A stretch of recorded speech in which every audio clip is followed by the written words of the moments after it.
میں بہک سکوں یہ مجال کیا، میرا رہنما کوئی اور ہے۔ نحمدہ و نصلی علی رسولہ النبی الکریم الامین، اما بعد فاعوذ باللہ السمیع العلیم من الشیطان الرجیم، بسم اللہ الرحمن الرحیم۔ قال اللہ تبارک و تعالی فی القرآن الحکیم، ان اللہ و ملائکتہ یصلون علی النبی یا ایہا الذین آمنوا صلوا علیہ وسلموا تسلیما۔ الصلاۃ والسلام علیک یا رسول اللہ، الصلاۃ والسلام علیک یا نبی اللہ، الصلاۃ والسلام علیک یا شفیع المذنبین، وعلی آلک و اصحابک یا رحمۃ للعالمین۔ اللہ تبارک و تعالیٰ کی حمد و ثنا، سرور کونین نبی مکرم وجہ تخلیق کائنات، جان رحمت، جان عالم حضرت محمد مصطفیٰ صلی اللہ علیہ وسلم اور آپ کے جمیع آل و اصحاب کی بارگاہ ناز میں درود و سلام کے نذرانوں کے بعد، سامعین ذی وقار، میرے دینی اور یقینی دوستوں، بزرگوں اور بھائیوں، اللہ تبارک و تعالیٰ کے بے حد و حساب کرم کے ساتھ ہم تفسیر اعجاز القرآن کا تسلسل جاری رکھے ہوئے ہیں، اور اسی تسلسل کے سلسلے میں آج اگلے درس کے ساتھ ہم پھر حاضر ہیں، جس میں بحیثیت مجموعی سورہ البقرہ کے 35ویں رکوع اور تیسرے پارے کے تیسرے رکوع کی تفسیر آپ کے سامنے پیش کی جائے گی۔ اللہ تبارک و تعالی ہم سب کو حق کی پیروی کرنے کی توفیق عطا فرمائے۔ سورہ البقرہ آیت نمبر 258 ہے، تیسرے پارے کا تیسرا رکوع اور سورہ البقرہ کا مجموعی لحاظ سے 35واں رکوع ہے۔ اللہ تعالیٰ قرآن کریم فرقان حمید میں ارشاد فرماتے ہیں، الم تر الی الذی حاج ابراہیم فی ربہ ان آتاہ اللہ الملک اذ قال ابراہیم ربی الذی یحیی و یمیت قال انا احیی و امیت قال ابراہیم فإن اللہ یأتی بالشمس من المشرق فأت بها من المغرب فبہت الذی کفر واللہ لیہدی القوم الظالمین۔ اے حبیب، کیا آپ نے اس کو نہ دیکھا تھا جس نے ابراہیم سے اس کے رب کے بارے میں اس بنا پر جھگڑا کیا کہ اللہ نے اسے بادشاہی دی تھی؟ جب ابراہیم نے فرمایا میرا رب وہ ہے جو زندگی دیتا ہے اور موت دیتا ہے، تو اس نے کہا میں بھی زندگی دیتا ہوں اور موت دیتا ہوں۔ ابراہیم نے فرمایا تو اللہ سورج کو مشرق سے لاتا ہے، پس تو اسے مغرب سے لے آ۔ تو اس کافر کے ہوش اڑ گئے، وہ مبہوت ہو گیا، اور اللہ ظالموں کو ہدایت نہیں دیتا۔ پچھلی آیت مبارکہ سورہ البقرہ کی آیت نمبر 257، اس میں اللہ تعالیٰ نے نور اور ظلمت کا ذکر فرمایا۔ اب اس آیت مبارکہ میں عملی طور پر نور سیدنا ابراہیم علیہ السلام تھے، اور عملی طور پر ظلمت یہ نمرود تھا۔ نمرود ایک انتہائی ظالم، جابر، فاسق و فاجر شخص تھا، جو دنیا کے ایک بہت بڑے حصے پر قابض تھا۔ اس کی سلطنت بہت وسیع تھی، جس کی طرف قرآن کریم نے اس آیت مبارکہ میں اشارہ بھی کیا، ان آتاہ اللہ الملک، اس کو اللہ تعالیٰ نے ملک یعنی سلطنت عطا فرما رکھی تھی۔ اس کا پائے تخت شہر بابل میں تھا۔ جب ابراہیم علیہ السلام نے اپنی قوم کے بت توڑے، جس کا ذکر اللہ تعالیٰ نے سورہ الانبیاء 17ویں پارے میں کیا، اس مقام پر انشاءاللہ العزیز ہم تفسیر کے ساتھ تمام واقعہ عرض کریں گے۔ قصہ مختصر یہ ہے کہ حضرت ابراہیم علیہ السلام کی قوم اپنے کسی مذہبی تہوار کے سلسلے میں اپنے گھروں سے دور تھی، اور ایک میلے میں شرکت کے لیے گئی ہوئی تھی۔ حضرت ابراہیم علیہ السلام نے اس دن کا فائدہ اٹھاتے ہوئے تمام بت خانے کے بتوں کو توڑ دیا اور حضرت ابراہیم علیہ السلام کو مرود تان ٹھہرایا گیا۔ اس کے بعد حضرت ابراہیم علیہ السلام کو اٹھا کر آگ میں پھینکنے والا معاملہ کیا گیا۔ اللہ تعالیٰ نے حضرت ابراہیم علیہ السلام پر آگ ٹھنڈی کر دی۔ اس کے کچھ دنوں کے بعد کا واقعہ ہے۔ یہ تفصیل اور یہ جو ترتیب ہے یہ امام خازن رحمۃ اللہ علیہ نے اپنی تفسیر خازن میں بیان فرمائی۔ کچھ عرصے اور کچھ دنوں کے بعد شہر بابل میں قحط کی صورتحال پیدا ہوئی اور تمام کے تمام افراد اپنے حصے کی گندم لینے کے لیے بابل کے بادشاہ یعنی نمرود کے دروازے پر جاتے تھے۔ وہ ہر سوالی سے پہلے یہ سوال کرتا کہ بتا تیرا رب کون ہے، اور جو شخص اس بات کا اقرار کرتا کہ میرا رب تو ہے تو پھر وہ اس کو حسب ضرورت گندم دے دیتا تاکہ وہ اس گندم سے اپنا پیٹ بھر سکے۔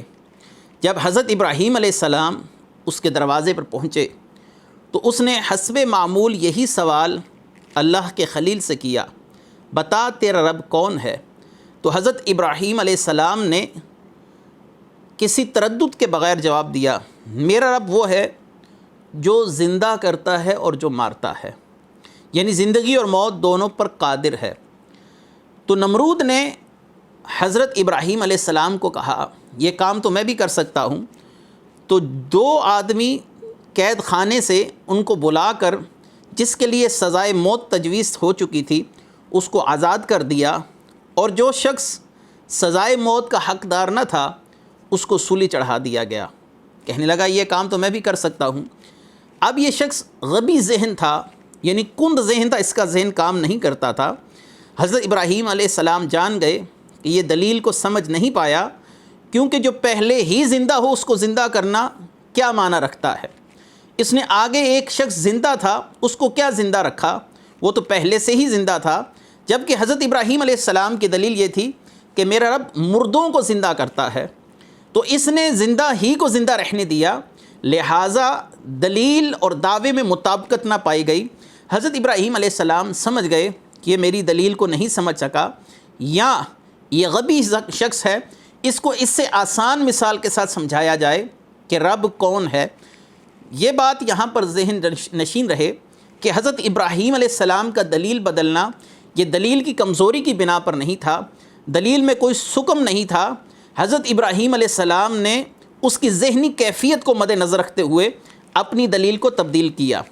یہ علم مناظرہ کا اصول ہے کہ آپ کسی شخص کے ساتھ وہی بات کریں جو بات اس کے ذہن کو آسانی سے سمجھ آ جائے، تاکہ وہ بات کو سمجھ کر اس پر عمل پیرا ہو سکے۔ اگر آپ کسی کے ساتھ اس انداز سے گفتگو کریں یا ایسے دلائل اور براہین کے انبار لگا دیں جن دلائل کو وہ سمجھنے سے قاصر ہے، یقیناً مناظرہ کسی نتیجے تک نہیں پہنچ سکتا۔ آپ صلی اللہ علیہ وآلہ وسلم نے بھی ارشاد فرمایا کہ نااہل پر علم پیش کرنا یہ گویا سور کے گلے میں موتیوں کا ہار پہنانے کے مترادف ہے، یعنی نااہل پر وہ دلیل نہ پیش کی جائے جو وہ سمجھتا نہیں۔ حضرت علی کرم اللہ وجہ الکریم کا بہت خوبصورت قول ہے کہ کلم الناس علی قدر عقولہم، لوگوں کے ساتھ ان کی عقلوں کے مطابق گفتگو کرو۔ لہٰذا اس آیت کو بھی اسی تناظر میں دیکھا جائے کہ جب وہ پہلی دلیل نہ سمجھ سکا کہ میں نے تو ایک زندہ شخص کو ہی زندہ رہنے دیا، تو لہٰذا حضرت ابراہیم علیہ السلام نے اپنی دلیل بدل دی۔ دلیل بدلنا کمزوری کی بنا پر نہیں تھا، صرف اس کے لیے آسانی پیدا کرنا مقصود تھا اور ایسی مثال دینا مقصد تھا جس کو وہ بآسانی سمجھ سکیں۔ حضرت ابراہیم علیہ السلام نے فوراً دوسری دلیل دی کہ فَإِنَّ اللَّهَ يَأْتِي بِالشَّمْسِ مِنَ الْمَشْرِقِ فَأْتِ بِهَا مِنَ الْمَغْرِبِ، میرا رب وہ ہے کہ جو مشرق سے سورج نکالتا ہے اور مغرب میں غروب کرتا ہے، اور صدیوں سے یہ تسلسل باقی ہے۔ تو پیدا بھی نہیں ہوا تھا، اس وقت سے سورج مشرق سے نکل رہا ہے، مغرب میں جا رہا ہے، اور اگر تو رب ہے تو پھر سورج کو مغرب سے نکال، یعنی خلاف معمول کوئی معاملہ کر کے دکھا، کیونکہ رب قدرت والا ہوتا ہے، علم والا ہوتا ہے، وہ ہر شے پر قادر ہے، ہر شے پر اختیار رکھتا ہے۔ جب حضرت ابراہیم علیہ السلام نے یہ دلیل دی کہ فإن اللہ یأتی بالشمس من المشرق فأتی بہا من المغرب فبہت الذی کفر، تو وہ کافر مبہوت رہ گیا، آپ کی دلیل کا جواب نہ دے سکا۔ واللہ لا یہدی القوم الظالمین، اور اللہ تعالی ظلم کرنے والوں کو، ظالموں کو ہدایت نہیں دیتا۔ اس آیت مبارکہ کے ضمن میں کچھ مسائل اور کچھ فوائد بھی ہیں جو آپ کے سامنے پیش کرنا میں ضروری سمجھتا ہوں۔ حضرت ابراہیم علیہ السلام نے احقاق حق کے لیے، حق کو ظاہر کرنے کے لیے مناظرہ کیا، لہٰذا اہل علم کا حق کو ظاہر کرنے کے لیے مناظرہ کرنا، یہ آیت اس کی اصل بھی ہے اور یہ انبیاء کی سنت بھی ہے کہ بد مذہبوں کے خلاف دلائل و براہین کی صورت میں جوابات دیے جائیں، ان کو لاجواب کر دیا جائے تاکہ اسلام کی حقانیت ان پر واضح ہو جائے۔ ہاں، اگر کسی شخص کا مناظرہ کرنے کا مقصد یہ ہو، جیسا کہ امام غزالی رحمۃ اللہ علیہ نے احیاء العلوم کے اندر لکھا کہ لوگ اس کی واہ واہ کریں، لوگوں میں وہ شہرت پا جائے اور لوگوں میں اس کے علم کے ڈنکے بجیں اور لوگ اس کی تعریفوں کے پل باندھ دیں، اور وہ یہ چاہے کہ لوگوں کے دلوں میں میری دھاک بیٹھ جائے، تو ایسا مناظرہ کرنا نفسانی خواہش اور شیطانی حربے کے علاوہ کچھ نہیں ہے۔ امام غزالی رحمۃ اللہ علیہ احیاء العلوم کے اندر کتاب العلم کے اندر فرماتے ہیں کہ ایسا علمی مناظرہ کرنا جس میں اپنی ذات کی شہرت مقصود ہو، احقاق حق، اللہ کے دین کا ڈنکا بجانا مقصود نہ ہو، تو ایسا مناظرہ کرنا یہ تکبر، خود پسندی، حسد، بغض جیسی برائیوں جیسا ہی بڑا گناہ ہے۔ جیسے وہ کبائر ہیں، بڑا کبیرہ گناہ ہے، یہ بھی بڑا کبیرہ گناہ ہے۔ لہٰذا اہل علم وہ شخص مناظرہ کرے جس کی نیت میں اخلاص ہو، دین کے لیے درد رکھتا ہو، دین کو ظاہر اور واضح کرنے کے لیے مناظرہ کرے۔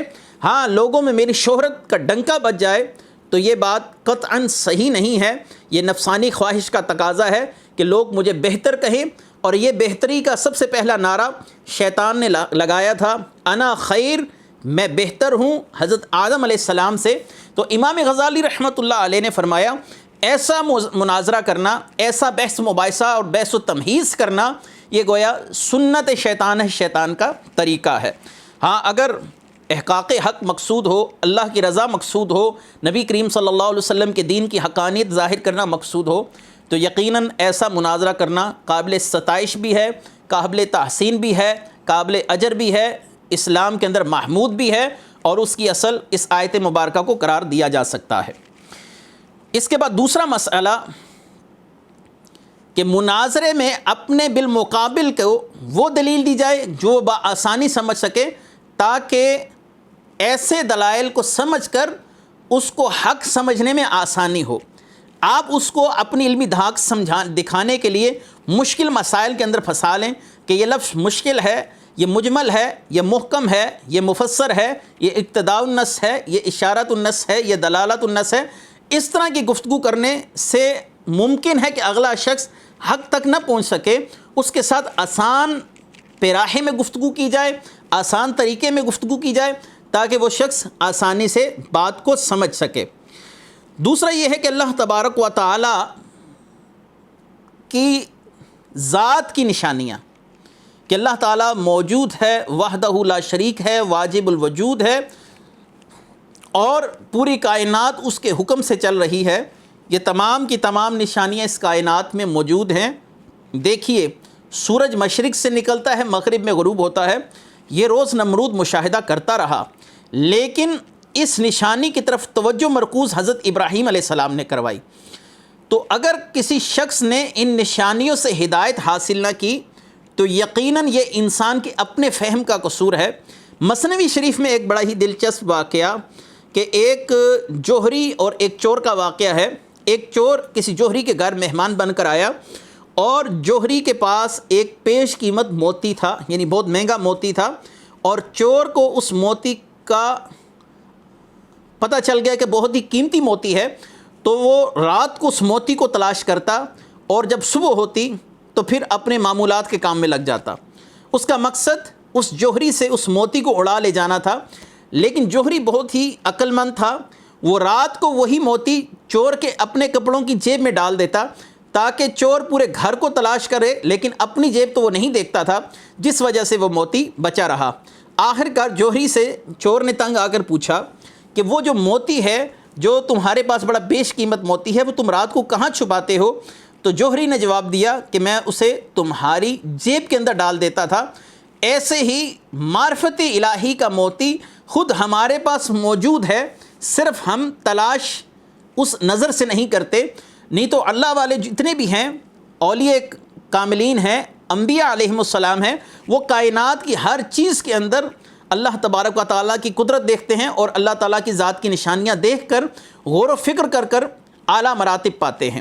تو نمرود پر جو دلیل قائم کی گئی کہ مغرب سے سورج نکال تو پھر تو رب ہونے کا دعویٰ کرنے میں حق ہوگا، تو مغرب سے سورج نہیں نکال سکتا، تو لہٰذا تیرا دعوی ربوبیت باطل ہوا۔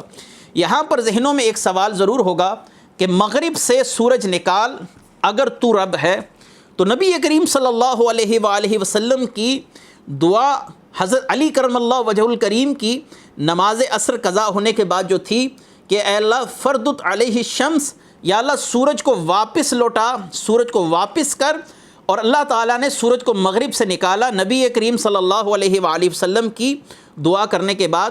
تو یاد رکھیے کہ اللہ تعالیٰ نے اپنے محبوبوں کو اپنے اذن کے ساتھ اور ان کی شان محبوبی کے پیش نظر ان کو بہت سی ایسی چیزیں عنایت کی ہوتی ہیں جو دیکھا جائے تو خاصہ خداوندی ہے، لیکن ان میں سے اللہ تعالیٰ کے اذن سے کسی کو کوئی شے مل جانا، یہ اللہ تعالیٰ کو ان پر کرم ہوتا ہے۔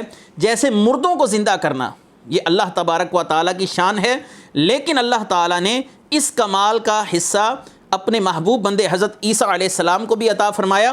آپ فرماتے ہیں وَأُبْرِئُ الْأَكْمَحَ وَالْأَبْرَصَ وَأُحْيِي الْمَوْتَ بِإِذْنِ اللَّهِ، میں اندھوں کو شفا دیتا ہوں اور مادرزاد جو اندھے ہیں وہ شفا یاب ہو جاتے ہیں، اور کوڑ کا جو مرض ہے اس سے لوگوں کو صحت یاب کرتا ہوں اور مردوں کو زندہ کرتا ہوں۔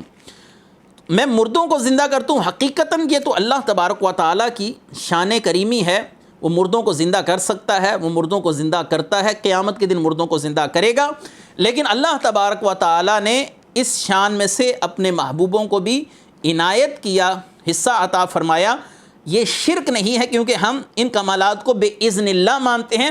جیسا کہ میں نے آیت مبارکہ پڑھی، اسی آیت میں حضرت عیسیٰ علیہ السلام کے الفاظ ہیں بے اذن اللہ، میں مردوں کو زندہ کرتا ہوں اللہ کی اجازت سے، اللہ کے چاہنے سے۔ ایسے ہی اللہ تعالیٰ کے محبوب بندے جو کمال بھی ان سے سرزد ہوتا ہے وہ اللہ کے چاہنے سے ہوتا ہے، اللہ تبارک و تعالیٰ نے ان کو اذن دیا ہوتا ہے، لہٰذا وہ اس اذن کے تحت جو بھی کام کرتے ہیں اس کو ہم شرک کے دائرے میں نہیں لا سکتے، نہ ہی شرک کے دائرے میں وہ کام آ سکتا ہے، کیونکہ وہ اللہ کی ایما سے، اللہ کی مرضی سے ہی ہوتا ہے۔ جیسا کہ فرشتوں کا موت دینا، اللہ تبارک و تعالیٰ نے قرآن میں متعدد مقامات پر فرشتوں کی طرف اس معاملے کی اضافت کی کہ تمہیں موت دیتے ہیں ملک الموت، اور اصل میں موت دینے والا اللہ تبارک و تعالیٰ ہے، لیکن ملک الموت اللہ تبارک و تعالیٰ کے حکم سے موت دیتے ہیں۔ یفعلون ما یؤمرون، قرآن نے کہا وہ وہی کرتے ہیں جو ان کو حکم دیا جاتا ہے۔ اور ایک مقام پر اللہ تبارک و تعالیٰ نے فرمایا فالمدبرات امرا، اللہ کے حکم سے معاملات کی تدبیریں کرنے والے۔ رزق بانٹنے پر بھی فرشتہ مقرر ہے، اور روح نکالنے پر بھی فرشتہ مقرر ہے۔ اس طرح دیگر امور اللہ تعالیٰ نے فرشتوں میں تقسیم کر رکھے ہیں، لیکن یہ تمام امور اللہ تبارک و تعالیٰ کے اذن سے طے پاتے ہیں، لہٰذا اس لیے ان معاملات کو جو اللہ کے اذن سے مانے جائے ان کو شرک نہیں کہا جا سکتا۔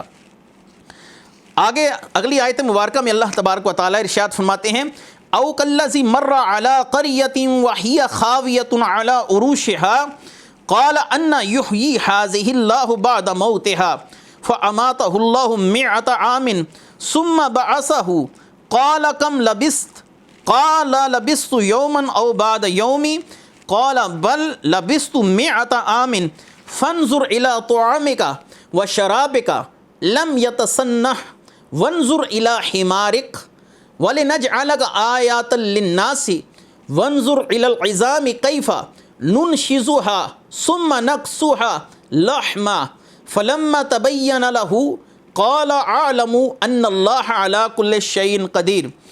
آیت نمبر 259 سورہ البقرہ۔ حضرت عزیر علیہ السلام کا واقعہ اس آیت مبارکہ میں پیش کیا جا رہا ہے، بتایا جا رہا ہے۔ اللہ تبارک و تعالیٰ ارشاد فرماتے ہیں، کیا تم نے اس شخص کو نہ دیکھا جس کا ایک بستی پر گزر ہوا اور وہ بستی اپنی چھتوں کے بل گری پڑی تھی؟ تو اس شخص نے کہا اللہ انہیں ان کی موت کے بعد کیسے زندہ کرے گا؟ تو اللہ نے اسے 100 سال موت کی حالت میں رکھا، پھر اسے زندہ کیا۔ پھر اس شخص سے فرمایا کہ تم یہاں کتنا عرصہ ٹھہرے؟ اس نے عرض کی میں 1 دن یا اس دن سے بھی کچھ وقت ٹھہرا ہوں گا۔ اللہ نے فرمایا نہیں، بلکہ تو یہاں 100 سال ٹھہرا ہے اور اپنے کھانے اور پانی کو دیکھ کے اب تک بدبودار نہیں ہوا، اور اپنے گدھے کو دیکھ جس کی ہڈیاں تک سلامت نہ رہیں۔ یہ سب اس لیے کیا گیا تاکہ تم لوگوں کے لیے ایک نشانی بنا دیں، اور ان ہڈیوں کو دیکھ کہ ہم کیسے انہیں اٹھاتے زندہ کرتے ہیں، پھر انہیں گوشت پہناتے ہیں۔ تو جب یہ معاملہ اس پر ظاہر ہو گیا تو وہ بول اٹھا میں خوب جانتا ہوں کہ اللہ ہر چیز پر قادر ہے۔ اس آیت مبارکہ کے سلسلے میں مفسرین کرام نے مختلف انبیاء علیہم السلام کا ذکر کیا کہ یہ جس نبی کا واقعہ بیان کیا جا رہا ہے وہ کون تھے۔ جمیع تفاسیر میں جمہور کا جو موقف ہے، جو رجحان ہے، وہ اس طرف ہے کہ یہ حضرت عزیر علیہ السلام کا واقعہ ہے۔ کئیوں نے حضرت ارمیہ اور کئیوں نے حضرت سیدنا شیعہ رضی اللہ علیہ السلام ان کے متعلق یہ بیان کیا کہ یہ ان کا واقعہ ہے۔ بہرکیف جمہور کی تصریحات کی روشنی میں حضرت عزیر علیہ السلام مراد لینا یہ زیادہ اولیٰ ہے، زیادہ بہتر ہے۔ اصل میں واقعہ کچھ یوں ہوا کہ حضرت عزیر علیہ السلام کے دور میں بخت نظر بادشاہ نے بیت المقدس کو ویران کر دیا اور بنی اسرائیل کو قتل و غارت کر کر تباہ و برباد کر دیا، ان کے گھروں کو اجاڑ دیا گیا۔ حضرت عزیر علیہ السلام کا گزر جب اس بستی سے ہوا جس پر یہ بادشاہ حملہ کر چکا تھا، لوگوں کو قیدی بنا کر لے جا چکا تھا، لاشیں اور میتیں پڑی ہوئی تھیں، اب وہاں پر کوئی نفس باقی نہیں تھا، کوئی شخص زندہ باقی نہیں تھا۔ درختوں کے ساتھ پھل لگے ہوئے تھے لیکن پھل کھانے والا کوئی موجود نہ تھا۔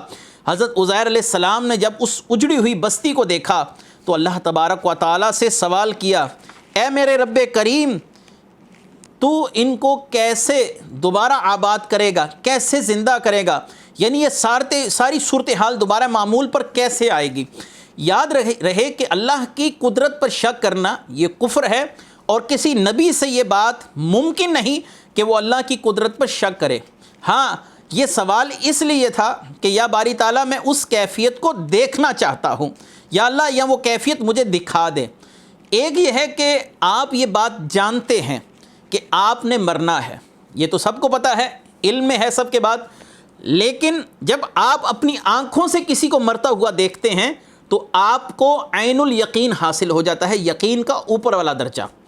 ابھی آپ کے پاس علم الیقین ہے، آپ کے علم میں ہے قیامت آئے گی، لیکن جب آپ اس قیامت کو اپنی آنکھوں سے آتا ہوا دیکھیں گے تو اب وہ علم عین الیقین کی صورتحال میں تبدیل ہو جائے گا، اور جب قیامت کی ہولناکیوں سے گزریں گے تو وہ علم الیقین، پھر عین الیقین، پھر حق الیقین کے اندر بدل جائے گا۔ یقین کے 3 درجے ہوتے ہیں، ایک سن کر کسی بات کو، ایک دیکھ کر، اور ایک وہ کیفیت آپ کی اپنی ذات پر بیت جائے، آپ اس کے احساسات میں سے گزرے، تو ہم اس کو یقین کے ان 3 کیفیات کو اس طریقے سے سمجھ اور سمجھا سکتے ہیں۔ مثلا آپ یہ بات جانتے ہیں کہ بیمار ہو جائے انسان تو کمزور پڑ جاتا ہے، اور پھر آپ کسی شخص کو اپنی آنکھوں کے سامنے کسی ایسے حادثے میں مبتلا ہوتے ہوئے دیکھیں، وہ بیمار ہو جائے اور کمزور پڑ گیا، یہ اب آپ کو عین الیقین حاصل ہو گیا۔ اب یقین سے اوپر کا درجہ یہ ہے کہ آپ پر وہ کیفیت خود سے گزاری جائے اور آپ خود بیمار ہوں اور اتنے سقیم اور کمزور پڑ جائیں کہ اب پینے کے لیے پانی اٹھانے کی دسترس آپ میں نہ رہے، آپ میں استطاعت نہ رہے۔ تو یہ ہے یقین کے 3 درجے۔ اللہ کے نبی کو علم الیقین تو حاصل تھا ہی، یہاں پر سوال ہے کہ اللہ تبارک و تعالیٰ سے کہ اے میرے رب کریم کہ تو ان کو کیسے جلائے گا۔ یہ نہیں کہا کہ تو ان کو کیسے جلا سکتا ہے، تو ان کو کیسے زندہ کر سکتا ہے، مجھے اس عقیدے میں شک ہے، اس نظریے میں شک ہے، بلکہ فرمایا یا باری تعالیٰ اس کیفیت کو دیکھنا مقصود ہے کہ تو کیسے یہ معاملہ کرے گا۔ یہ نہیں کہا کہ تو نہیں کر سکتا، فرمایا تو کیسے کرے گا بس یہ مجھے دکھا دے۔ یہ گویا عین الیقین کی گفتگو ہے، علم الیقین سے عین الیقین کی طرف جانا، یہ اس کیفیت کا بیان اس آیت مبارکہ کے اندر ہے۔ اللہ کی قدرت پر تو کوئی عام انسان بھی شک کرے تو اس کا ایمان خطرے میں پڑ جاتا ہے۔ انبیاء علیہم السلام کو اللہ تبارک و تعالیٰ نے عین الیقین دیا ہوتا ہے۔ دیکھیے آپ اللہ تبارک و تعالیٰ کو سن کر مانتے ہیں، نبی کریم صلی اللہ علیہ وسلم نے اللہ کو دیکھا ہے۔ ہم لوگ اللہ تبارک و تعالیٰ کے متعلق جتنی بھی معلومات رکھتے ہیں، قبر میں کے اندر کیا معاملات ہیں، یہ سب انبیاء سے سن کر، اپنے محبوب نبی صلی اللہ علیہ وسلم سے سن کر یہ عقیدہ رکھتے ہیں۔ انبیاء کا جو ایمان ہوتا ہے وہ ایمان بالشہادت ہوتا ہے، انہوں نے وہ چیزیں اپنی آنکھوں سے دیکھی ہوتی ہیں، اور انبیاء علیہم السلام کے ایمان میں اور ہمارے ایمان میں بہت فرق ہے۔ ہم نے سن کر مانا ہے، انبیاء وہ کیفیات دیکھتے ہیں۔ جیسا کہ نبی کریم صلی اللہ علیہ وسلم سے کثیر احادیث مروی ہیں کہ قبر کے اندر عذاب ہوتا ہے، لیکن آپ صلی اللہ علیہ وسلم نے دو قبروں کے اندر سے درمیان میں سے گزرتے ہوئے فرمایا، میں دیکھ رہا ہوں کہ ان دونوں پر عذاب کی کیفیت وارد ہے۔ یہ شخص پیشاب میں احتیاط نہیں کرتا تھا، اور دوسرا صاحب قبر یہ غیبت اور چغلی میں مشغول رہتا تھا۔ لہٰذا یہاں پر جو ہم نے مانا ہے وہ سن کر مانا ہے۔ انبیاء علیہم السلام کو اللہ تبارک و تعالیٰ نے عین الیقین کی منزلیں پار کروائی ہوتی ہیں، وہ عین الیقین رکھتے ہیں۔ وہ انبیاء علیہم السلام بہت سے معاملات کو اپنی آنکھوں سے دیکھ رہے ہوتے ہیں۔ ہمارا یہ یقین ہے کہ فرشتے بھی ایک مخلوق ہیں، اور اللہ تبارک و تعالیٰ کے افعال جو اللہ تعالیٰ ان کے ذمے لگاتے ہیں، اللہ تبارک و تعالیٰ کے حکم سے وہ معاملات سر انجام دیتے ہیں۔ لیکن انبیاء علیہم السلام بالمشافہ فرشتوں کو دیکھتے بھی ہیں اور ان سے ملاقات بھی کرتے ہیں۔ تو لہٰذا یہ انبیاء علیہم السلام کے ایمان کا جو معاملہ ہے، اس طرح کی کیفیات کا، یہ اصل میں عین الیقین اور علم الیقین کی بحث ہے، جس کو سمجھنا بہت ضروری ہے۔ یہ نہیں کہا جا سکتا کہ نبی نے اللہ تبارک و تعالیٰ کی شان پر اعتراض کیا کہ تو نہیں زندہ کر سکتا۔ اللہ تبارک و تعالیٰ یقیناً مردے زندہ کر سکتے ہیں، صرف اس کیفیت کا سوال ہے۔ اللہ تبارک و تعالیٰ نے حضرت عزیر علیہ السلام پر نیند طاری کر دی۔ حضرت عزیر علیہ السلام ایک درخت کے ساتھ ٹیک لگا کر محو، آرام میں محو ہو گئے، آپ پر نیند طاری ہو گئی۔ اللہ تبارک و تعالیٰ نے 100 سال کے بعد آپ پر دوبارہ بیداری کی کیفیت پیدا کر دی۔ آپ بیدار ہوئے، اور آپ نے جب اپنے دائیں بائیں دیکھا تو آپ کو وہ بستی اسی طرح آباد نظر آئی جیسا کہ آپ اس کو دیکھنا چاہ رہے تھے، یا آپ نے خواہش کا اظہار کیا تھا، یا باری تعالیٰ اس بستی کو تو کیسے دوبارہ سے آباد کرے گا، کیسے اس بستی کی رونقیں واپس آئیں گی، کیسے اس بستی کے رہنے والے نفوس اپنی پرانے طریق پر زندگی گزاریں گے۔ اللہ تبارک و تعالیٰ نے اس بستی کے نفوس کو دوبارہ سے اسی طرح آباد کر دیا۔ 100 سال گزر چکے تھے۔ یا باری تعالیٰ میں یہاں پر کتنا عرصہ رہا؟ یقیناً حضرت عزیر علیہ السلام جب سوئے تو اس وقت سورج اپنی انتہا پر تھا، یعنی اپنی بلندی پر تھا، اور اب بھی سورج کی دمک باقی تھی۔ تو وہاں سے حضرت عزیر علیہ السلام نے اندازہ لگایا شاید میں دن کا کچھ تھوڑا سا حصہ سویا ہوں۔ اللہ تبارک و تعالیٰ نے فرمایا کہ اے عزیر آپ فَأَمَاتَهُ اللَّهُ مِئَةَ عَامٍ ثُمَّ بَعَثَهُ، تو اللہ تبارک و تعالیٰ نے فرمایا کہ آپ پر اللہ تعالیٰ نے موت طاری کر دی تھی۔ میں نے یہاں پر پہلے نیند کا لفظ استعمال کیا، تو نیند اور موت کا لفظ بسا اوقات ایک ہی چیز کے لیے استعمال ہوتا ہے۔ جیسا کہ ہم سو کر اٹھتے ہیں تو ہم دعا کرتے ہیں الحمدللہ الذی احیانا بعد ما اماتنا، پاک ہے وہ ذات جس نے ہمیں دوبارہ زندہ کیا مرنے کے بعد۔ حالانکہ یہاں پر نیند کی کیفیت ہے، لیکن بعد ما اماتنا کا الفاظ کہ ہمیں اس نے موت کے بعد دوبارہ اٹھایا۔ نیند اصل میں ایک طرح کی موت کی کیفیت ہی کا نام ہے، یا نیند کو حدیث مبارکہ میں موت کی بہن کہا گیا ہے۔ انسان کے حواس معطل ہو جاتے ہیں، اس لیے اس کو ممکن ہے کہ اس جگہ پر امات بول کر نیند مراد لیا گیا ہو۔ اس کی میں واضح مثال قرآن کریم سے بھی دے سکتا ہوں۔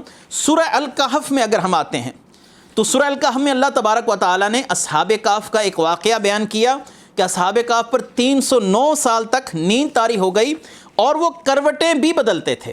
یہ بات بھی بڑی قابل غور ہے، اور وہی الفاظ اللہ تبارک و تعالیٰ نے اسی مقام پر پھر لائے۔ اللہ تعالیٰ نے ان سے فرمایا، ان سے لوگوں نے پوچھا کم لبستم قالوا لبسنا یوما او بعد یوم، تم یہاں پر کتنا عرصہ ٹھہرے؟ جب وہ ایک دوسرے سے گفتگو کر رہے تھے تو انہوں نے کہا ایک دن یا دن کا کچھ حصہ، ایک دن یا دن کا کچھ حصہ۔ یہاں پر بھی لفظ بیست کا لفظ استعمال ہوا، یہاں پر ایک بڑی دلچسپ بات، حضرت عزیر علیہ السلام پر جب اللہ تبارک و تعالیٰ نے یہ غیر عادیہ نیند طاری کی تو حضرت عزیر علیہ السلام کی عمر مبارک بقول مفسرین 40 سال کے لگ بھگ تھی، یعنی 40 سال آپ کی عمر بتائی جاتی ہے۔ تو جب آپ 100 سال کے بعد بیدار ہوئے تو آپ کی عمر مبارک 40 سال ہی تھی۔ اللہ نے وقت آپ کے لیے روک دیا، زمانے پر 100 سال بیت گئے، لیکن حضرت عزیر علیہ السلام کی عمر تاحال 40 سال ہی رہی۔ جب آپ واپس لوٹے تو یہ بھی اللہ تعالیٰ کی قدرت کاملہ تھی کہ آپ کے پوتے اور ان پوتوں کی اولاد بوڑھی ہو چکی تھی، لیکن حضرت عزیر علیہ السلام بدستور جوان تھے۔ حضرت عزیر علیہ السلام کے چہرے پر وہی رعنائیاں باقی تھیں جو ایک نوجوان شخص کے چہرے پر موجود ہوتی ہیں۔ یہ بھی اللہ تعالیٰ کی قدرت کاملہ تھی۔ یہاں پر ایک سوال ضرور اٹھتا ہے کہ اللہ تبارک و تعالیٰ نے حضرت عزیر علیہ السلام سے پوچھا کہ آپ یہاں پر کتنی دیر آرام فرما رہے؟ تو حضرت عزیر علیہ السلام نے فرمایا کہ دن کا کچھ حصہ میں یہاں پر آرام کرتا رہا یا مجھ پر نیند طاری رہی۔ اللہ تبارک و تعالیٰ نے فرمایا لبست یومن او بعد یومن، ان کا دن کا کچھ حصہ اللہ نے فرمایا بل لبست مئۃ عام، بلکہ آپ پر 100 سال کے لیے موت طاری ہو گئی۔ یہاں پر 2 سوالات انتہائی جاندار طریقے سے اٹھائے جاتے ہیں۔ پہلا سوال تو یہ ہے کہ ایک نبی اپنی قبر میں بھی نہیں ہیں اور قبر سے باہر ہیں اور درخت کے ساتھ ٹیک لگا کر مشغول آرام ہیں، آرام کر رہے ہیں، ان پر غیر عادیہ نیند طاری ہو گئی، اور یہاں اس کو آپ موت سے تعبیر کر لیں، موت ان پر طاری کر دی گئی۔ مفسرین نے دونوں آرائیں دی ہیں، ہم دونوں آرائوں کو سامنے رکھ کر اس سوال کا جواب دینے کی کوشش کرتے ہیں۔ تو جب نبی قبر سے باہر ہیں تو ان کو اپنے اردا گرد کے حالات پتہ نہیں چلے کہ مجھ پر زمانہ کتنا بیت گیا اور زمانے میں کیا تغیر و تبدل واقع ہوا۔ تو جو نبی قبر کے اندر ہوں گے ان کو باہر کے حالات کیسے پتہ چلتے ہوں گے؟ پھر جو قبر اقدس پر جا کر آپ صلی اللہ علیہ وسلم کی بارگاہ میں سلام عرض کیا جاتا ہے، السلام علیک یا رسول اللہ، تو یہ سلام دینا کیسے ٹھیک ہوگا؟ اس کی مشروعیت کیسے ثابت ہوگی؟ اس سلام دینے کا جواز کیوں کر ثابت ہوگا؟ تو یہ اہم سوال اسی آیت کو پیش کر کر اٹھایا جاتا ہے۔ اس کا جواب دینا بھی میں یہاں پر ضروری سمجھتا ہوں۔ اس کے کئی جوابات دیے جا سکتے ہیں۔ پہلا جواب تو یہ ہے کہ لا علمی سے، کسی مسئلہ میں انسان کی لا علمی سے اس کی زندگی کی نفی ثابت نہیں کی جا سکتی۔ مثلا آپ سے میں سوال پوچھوں کہ فلاں ملک کا رقبہ کتنا ہے، آپ اس سے لا علمی کا اظہار کریں تو اس سے یہ ثابت نہیں ہوگا کہ آپ اس وقت مردہ ہیں اور آپ سے حیات کی نفی کر دی جائے۔ خود وہ لوگ جو رسول اللہ صلی اللہ علیہ وآلہ وسلم کی قبر اقدس کے متعلق یہ سوال اٹھاتے ہیں، وہ خود یہ بات مانتے ہیں کہ آپ صلی اللہ علیہ وسلم کی حیات مقدسہ میں بہت سے واقعات ایسے وقوع پذیر ہوئے جن کا آپ صلی اللہ علیہ وسلم کو علم نہیں تھا، لیکن اس وقت وہ آپ صلی اللہ علیہ وسلم کو حیات بھی مانتے ہیں، حیات سے متصف بھی مانتے ہیں کہ آپ صلی اللہ علیہ وسلم زندہ بھی تھے، لیکن اس واقعے کا علم نہیں تھا۔ لہٰذا کسی واقعے کے لا علمی سے کسی کی حیات کی نفی نہیں کی جا سکتی۔ یہ بات تو ہوئی ایک الزامی طور پر میں نے جواب دیا۔ دوسرا جواب یہ ہے کہ اللہ تبارک و تعالیٰ نے حضرت عزیر علیہ السلام پر جو وقت گزارا، ان کا جسم سلامت رہا، ان کے کھانے کی جتنی بھی چیزیں تھیں وہ سلامت رہیں، تو حضرت عزیر علیہ السلام کا وقت کا جو دورانیہ جو بیان تھا کہ لبثت یوما او بعد یوم، وہ اس کیفیت کے مد نظر تھا جو ان پر گزرا، اور اللہ نے ان کے لیے وقت کو روک دیا۔ وہ اپنی جگہ ٹھیک تھے، اور جو اس وقت زمانے پر اللہ تعالیٰ نے گزار دیا وہ 100 سال تھے، اور گدھا گل سڑ گیا، اس کی ہڈیاں بھی گل سڑ گئیں۔ اللہ تعالیٰ نے اس وقت کا بیان فرمایا بل لبثت مئۃ عام، کہ تمہیں اس جگہ پر بیٹھے بیٹھے 100 سال گزر گئے ہیں۔ اس کی مثال یوں بھی دی جا سکتی ہے کہ نبی کریم صلی اللہ علیہ وآلہ وسلم جب معراج کی رات تشریف لے کر گئے تو پوری کائنات پر اللہ تبارک و تعالیٰ نے ایسے ہی وقت گزارا جیسے کہ ایک ساعت ہوتی ہے۔ آپ صلی اللہ علیہ وسلم جب واپس لوٹ کر آئے تو آپ جس پانی سے وضو فرما کر گئے تھے وہ پانی تاحال بہہ رہا تھا۔ اس کی دوسری مثال کہ نبی کریم صلی اللہ علیہ وآلہ وسلم جنت کا معائنہ بھی کر رہے ہیں، جہنم کا معائنہ بھی کر رہے ہیں، اللہ تعالیٰ سے گفتگو بھی فرما رہے ہیں، انبیاء کو جماعت بھی کروا رہے ہیں۔ تمام کے تمام واقعات ایک طویل وقت کے اندر ہوئے، تمام کے تمام واقعات کوئی ایک لمحے ایک ساتھ کے اندر نہیں ہوئے، لیکن اللہ نے آپ صلی اللہ علیہ وسلم کے لیے وقت کو پھیلا دیا، اور آپ صلی اللہ علیہ وسلم نے جمیع امور معراج کی رات سر انجام دیے، اور پوری کائنات کے لوگوں کی عمریں وہیں کی وہیں رک گئیں۔ وہ پانی جو بہہ رہا تھا وہ وہیں کا وہیں رک گیا، کائنات پر وقت کو روک دیا گیا، اور آپ صلی اللہ علیہ وسلم کے لیے وقت کو بسیط کر دیا گیا، پھیلا دیا گیا۔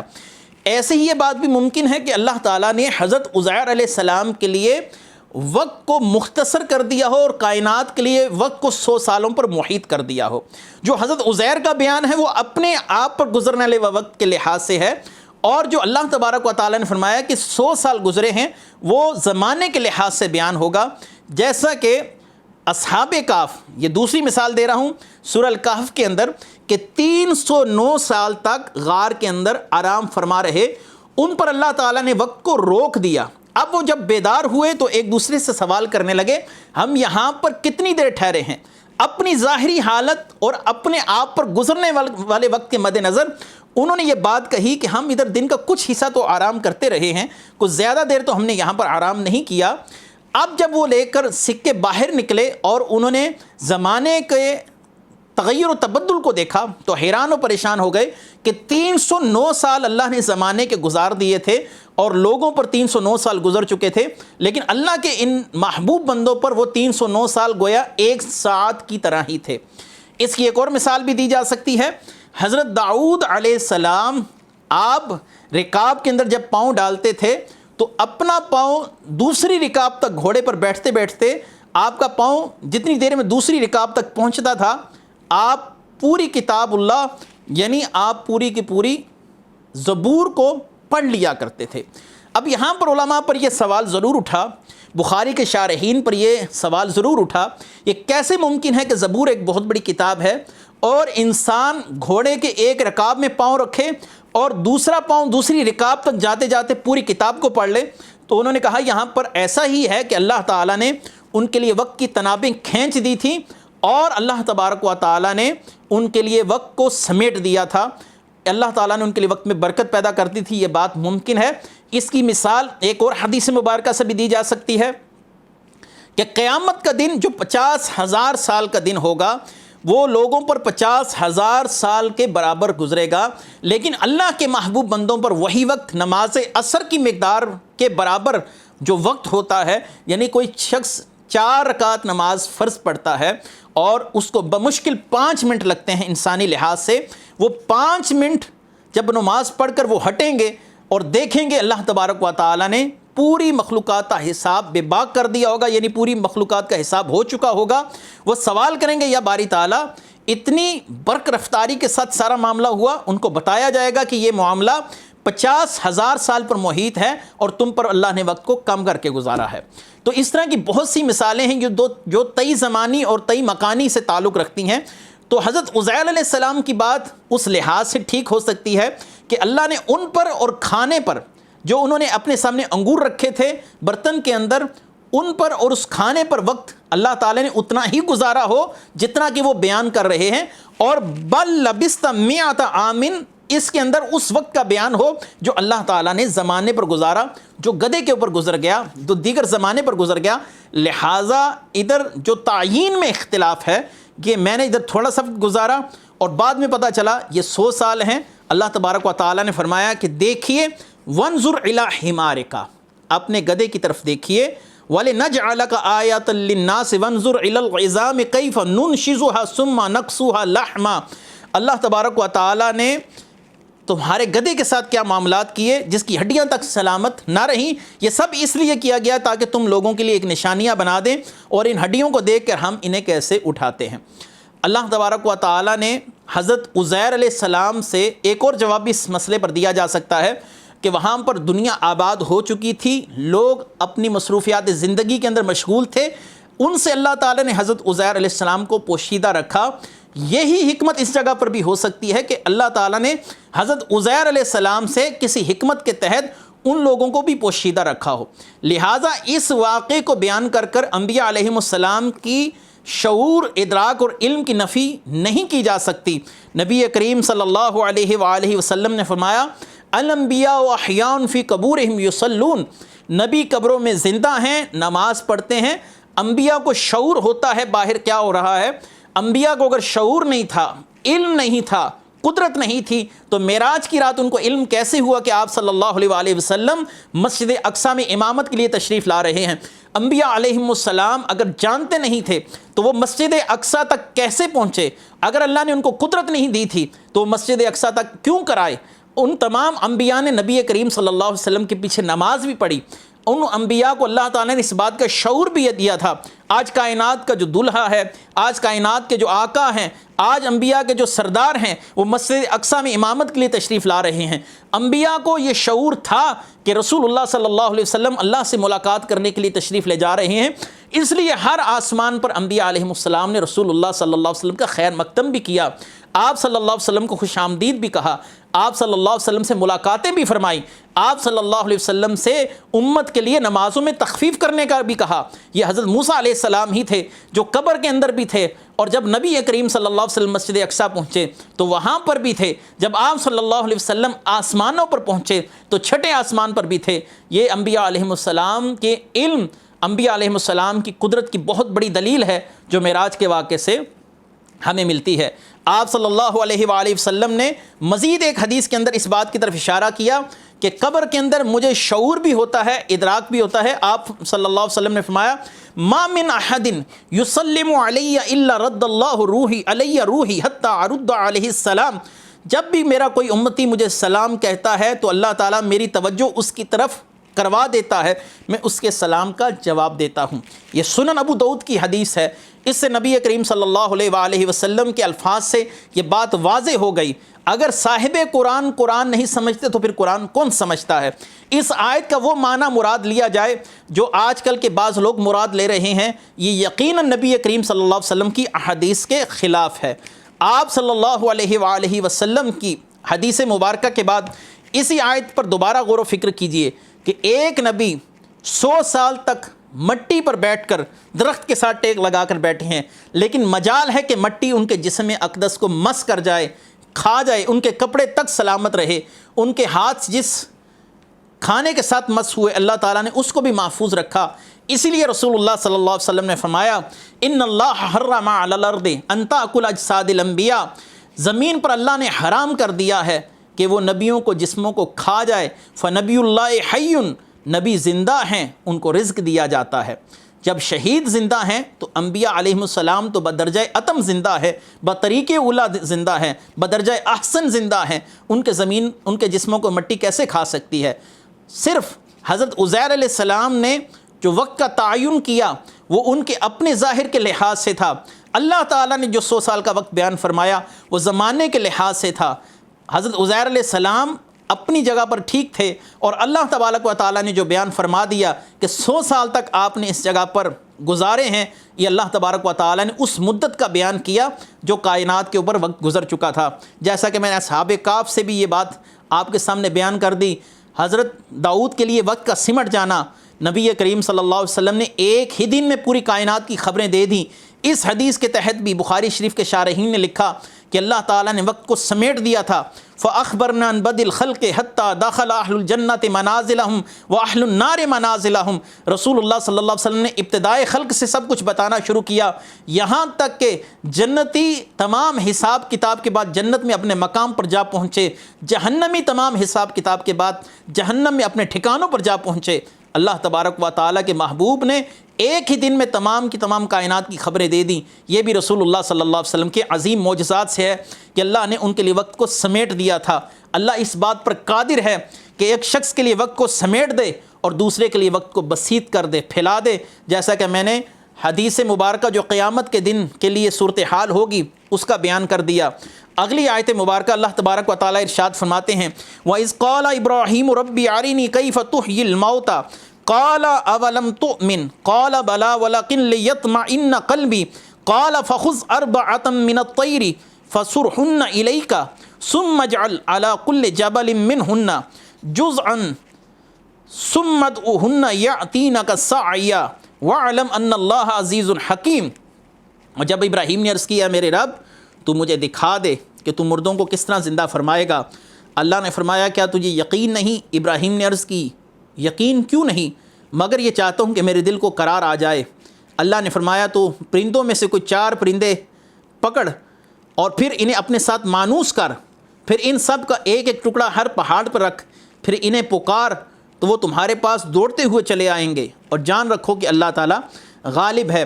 مفسرین کرام نے یہاں پر ایک واقعہ نقل کیا جو کہ پس منظر بنا اس پوری صورتحال کا، کہ حضرت ابراہیم علیہ السلام نے ایک دریا کے کنارے یا ایک سمندر کے کنارے ایک لاش پڑی ہوئی انسانی لاش دیکھی، جس کا جسم کا بہت سا حصہ درندے کھا چکے تھے اور اس کے جسم کا بہت سا حصہ سمندری مخلوقات کھا چکی تھیں۔ اب اس کا جسم مختلف اجزاء کی صورت میں جانوروں کے پیٹ میں پہنچ چکا تھا۔ تو آپ نے فرمایا یا باری تعالیٰ میں یہ بات جانتا ہوں کہ تو مردوں کو زندہ کرے گا، لیکن تو زندہ کیسے کرے گا؟ یہ نہیں کہا کہ تو زندہ نہیں کر سکتا، فرمایا کیف تحیی الموتى، کیف تحیی الموتى۔ یہ الفاظ بڑے قابل غور ہیں کہ سوال کیا کہ یا اللہ وہ کیفیت کیسی ہوگی جب تو مردوں کو زندہ کرے گا، صرف میں وہ کیفیت دیکھنا چاہتا ہوں۔ یہاں پر بھی وہ علم الیقین اور عین الیقین کی گفتگو ہے، جو پہلے میں عرض کر چکا، اب دوبارہ دہرانے کی ضرورت نہیں ہے۔ رب ارنی کیف تحیی الموتى، اللہ تبارک و تعالیٰ نے فرمایا اے ابراہیم تو 4 پرندوں کو اپنے ساتھ مانوس کر۔ آپ نے مور لیا، ایک کبوتر لیا، ایک کوا لیا اور ایک مرغ لیا، ان 4 کو اپنے ساتھ آپ نے مانوس کر لیا۔ اللہ تعالیٰ نے فرمایا پھر اب ان کو ذبح کر کر ان کے جسم کے مختلف اجزاء کر کر، یعنی ان کے جسم کا کیما کر دیا جائے، ٹکڑے ٹکڑے کر کر اس کیمے کو آپس میں ملا دیا جائے، یعنی اب کوئی تفریق باقی نہ رہے۔ یہ کبوتر کے جسم کا حصہ ہے، یہ مرغ کے جسم کا حصہ ہے، یہ مور کے جسم کا حصہ ہے، ان 4 کو آپس میں ملا دیا جائے اور ان 4 کو ملا کر 4 مختلف پہاڑوں پر ان کو دفن کر دیا جائے، یعنی ان کا جو قیمہ بنا دیا گیا اس قیموں کو ملا کر آپس میں اب ان کے اجزاء آپس میں مل گئے۔ اب جب وہ اجزاء آپس میں مل گئے تو ان کو 4 مختلف پہاڑوں پر رکھ کر پکارا جائے۔ تو اللہ تبارک و تعالیٰ کی قدرت کاملہ سے یوں ہوا کہ حضرت ابراہیم علیہ السلام نے جب ان کو پکارا تو ان کے اجزاء جہاں جہاں تھے وہاں سے باہر نکلے اور آپس میں یوں یکجا ہو گئے جیسا کہ وہ اللہ تبارک و تعالیٰ نے حضرت ابراہیم علیہ السلام کو دکھانا تھا، ایسے جڑ گئے جیسے کہ کبھی وہ ذبح ہوئے ہی نہیں تھے۔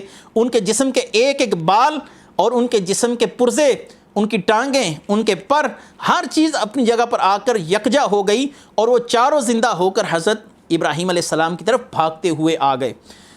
نبی کریم صلی اللہ علیہ وآلہ وسلم نے فرمایا کہ ایک شخص نے فوت ہوتے ہوئے اپنی اولاد کو وصیت کی کہ جب میں مر جاؤں تو میرے جسم کو جلا دینا، جلانے کے بعد اس جو راکھ ہوگی اس کو ہوا میں بہا دینا، کچھ کو زمین میں دبا دینا، کچھ کو پانی کے اندر بہا دینا۔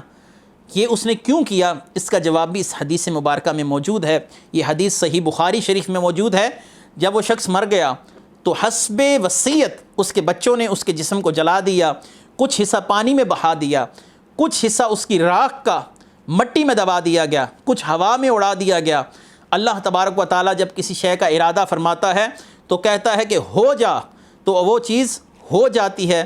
اذا اراد شیئا ان یقول له کن فیکون، جب وہ کہتا ہے کہ ہو جا تو وہ کام ہو جاتا ہے۔ اللہ تعالیٰ نے حکم دیا، اس کے اجزاء جہاں جہاں تھے کائنات کے اندر سے سمٹے اور وہ ایک مکمل انسان بن گیا۔ اللہ تعالیٰ نے فرمایا تجھے کس امر نے مجبور کیا کہ اپنی اولاد کو یہ وصیت کرے کہ تیرے جسم کو جلا کر ہوا میں اڑا دیں، پانی میں بہا دیں، مٹی میں دبا دیں؟ اس نے کہا یا اللہ تیرے خوف نے، میں نے زندگی میں اتنے گناہ کیے تھے، مجھے یہ خوف تھا کہ مرنے کے بعد تو مجھ سے حساب لے گا، تیرا خوف تھا جس کی وجہ سے میں مجبور ہوا، میں نے اپنی اولاد کو یہ وصیت کی۔ اللہ تعالیٰ نے فرمایا جا میں نے تجھے معاف کر دیا۔ تو کائنات کے اندر اس کے اجزاء جسم جہاں جہاں تھے اللہ کے حکم سے جڑ گئے۔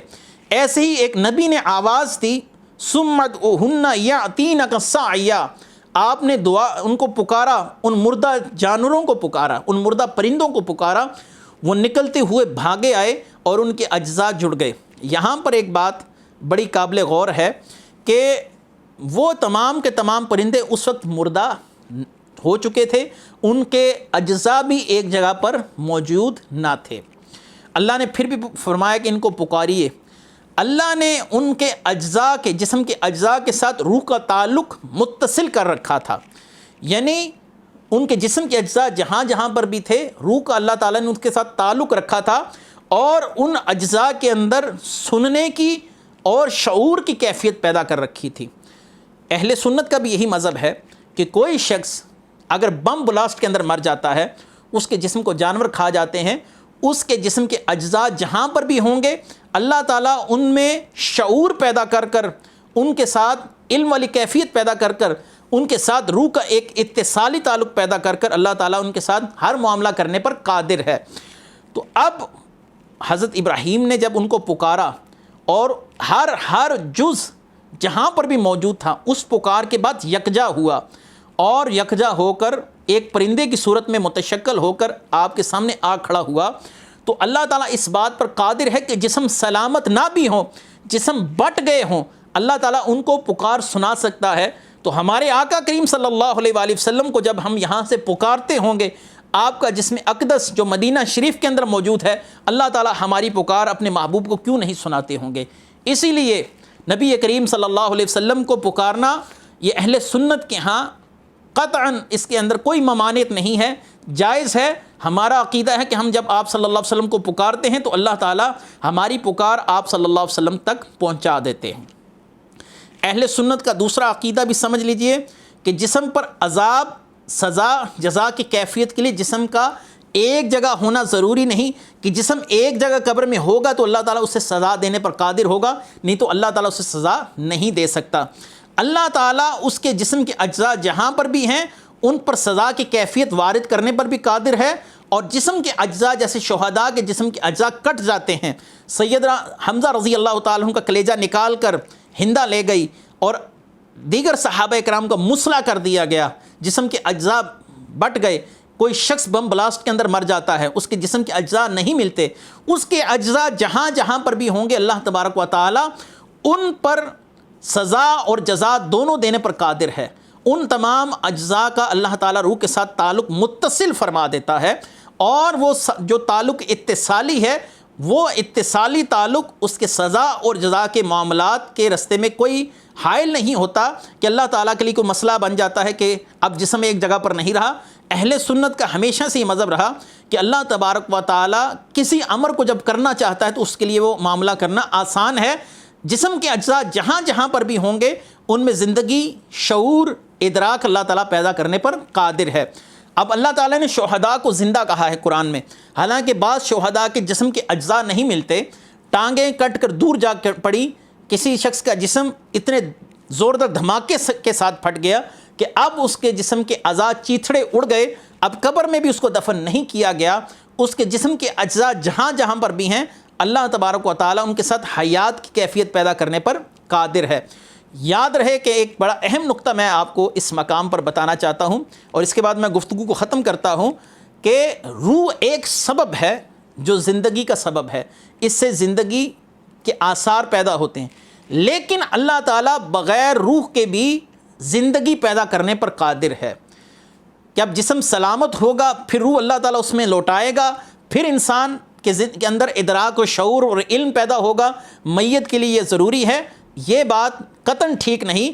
اللہ تعالیٰ بغیر روح کے بھی جسموں کے اندر حیات، ادراک، شعور، علم پیدا کرنے پر قادر ہے، جیسا کہ پتھروں نے نبی کریم صلی اللہ علیہ وآلہ وسلم کے سامنے آ کر کلمہ پڑھا، حالانکہ پتھر کے اندر قطعاً روح نہیں ہوتی۔